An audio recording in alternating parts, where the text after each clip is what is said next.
New York, décembre 1935. À quelques jours de la première de la revue Steiner. Même si la majorité des répétitions se passaient mal étant donné l'antipathie réciproque qu'éprouvait Charlene O'Toole, la vedette principale, et Willy Steiner, le metteur en scène, il avait été décidé par je ne sais quel mécène d'organiser une grande fête. Encore une fois, les festivités eurent lieu dans un fabuleux étage d'un building tout en hauteur, histoire de bien dominer le monde des mécréants. Tout le gratin new-yorkais était présent, de Tony Marchetti à George Gershwin, et passant par des gens moins connus comme Clara Jefferson.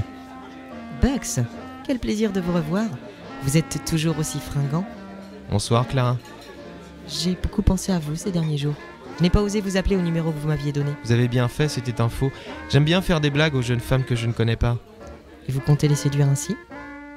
Ah, c'est pour ça que je suis encore célibataire, vous croyez?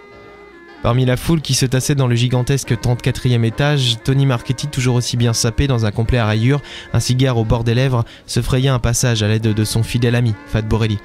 Pas étonnant, le gros Borelli déblayait bien devant lui avec toute sa graisse. Monsieur Buxley, bonsoir. Monsieur Marchetti? Monsieur... Appelle-moi Fat Borelli, petit.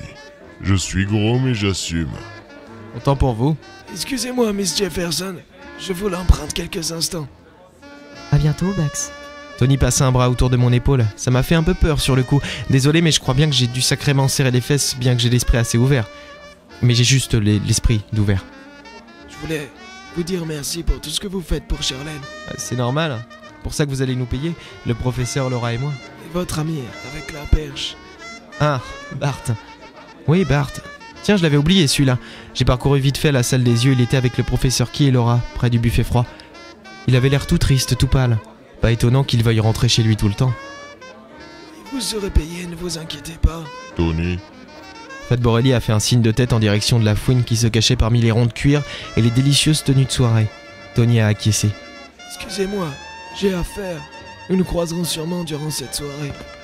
Sûrement. Et Tony Marchetti a rejoint la fouine pour lui chuchoter quelque chose à l'oreille. C'était fou ce qu'ils chuchotaient entre eux, à croire qu'ils ne savaient pas se parler correctement. Ah, New York et ses fêtes. La deuxième en un mois. À croire que cette ville était un paradis. Vous ne reconnaissez pas mon talent. Normal, vous n'en avez pas. Si, j'ai du talent. Écoutez bien quand je chante. I'm star, I'm a big star in the sky. Taisez-vous, mais taisez-vous. Et c'était reparti. Steiner et Charlene en venaient même à s'engueuler en dehors des répétitions. Mais vous ne comprenez rien. Et puis vous me voulez que du mal. Charlene est partie en pleurant, coupant la foule qui s'était amassée autour des deux antagonistes. Tenez, un verre. Vous avez les mains vides. Oh, merci. À la vôtre. À la nôtre. Il est bien loin le temps où on voyageait avec 3 fois rien, n'est-ce pas? À traîner dans la poussière et les vieilles salles des temples en perdition. Et pourtant, ça date de même pas un mois pour le dernier. Mais c'est vrai que si on continue encore 2 semaines comme ça, je vais commencer à m'habituer au luxe. Le professeur avance dans ses recherches. Alors c'est bien ce que vous faites.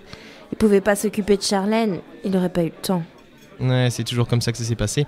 Vous et le professeur, vous êtes les têtes pensantes. Moi, je suis le bras qui agit. Hein. C'est vrai. Nous devrions rester à New York jusqu'au début janvier. Nous allons passer le nouvel an ici. Encore un peu de luxe.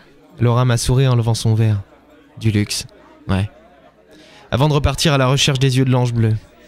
Comme tout ceci paraissait loin. La baronne Morietta Vanchbol, les vieux temples, la poussière, les bêtes qui font peur. L'aventure. Et un coup de feu. On était en pays civilisé pourtant, pas ce genre de pays où tout le monde tire sur tout le monde. La foule s'est pressée vers une porte donnant sur une petite salle de l'appartement.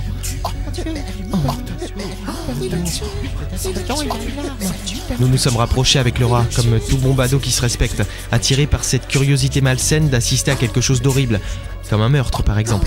Nous sommes finalement arrivés à passer au travers de la foule. Dans une petite chambre, debout, comme drogué, Willy Steiner avait la bouche grande ouverte et les yeux rivés sur ses mains. Et ses mains tenaient la crosse d'un revolver. Il paraissait perdu, comme étonné de ce qu'il venait de commettre. À ses pieds, baignant dans une mer de sang, Charlene O'Toole avait définitivement cessé de chanter mal.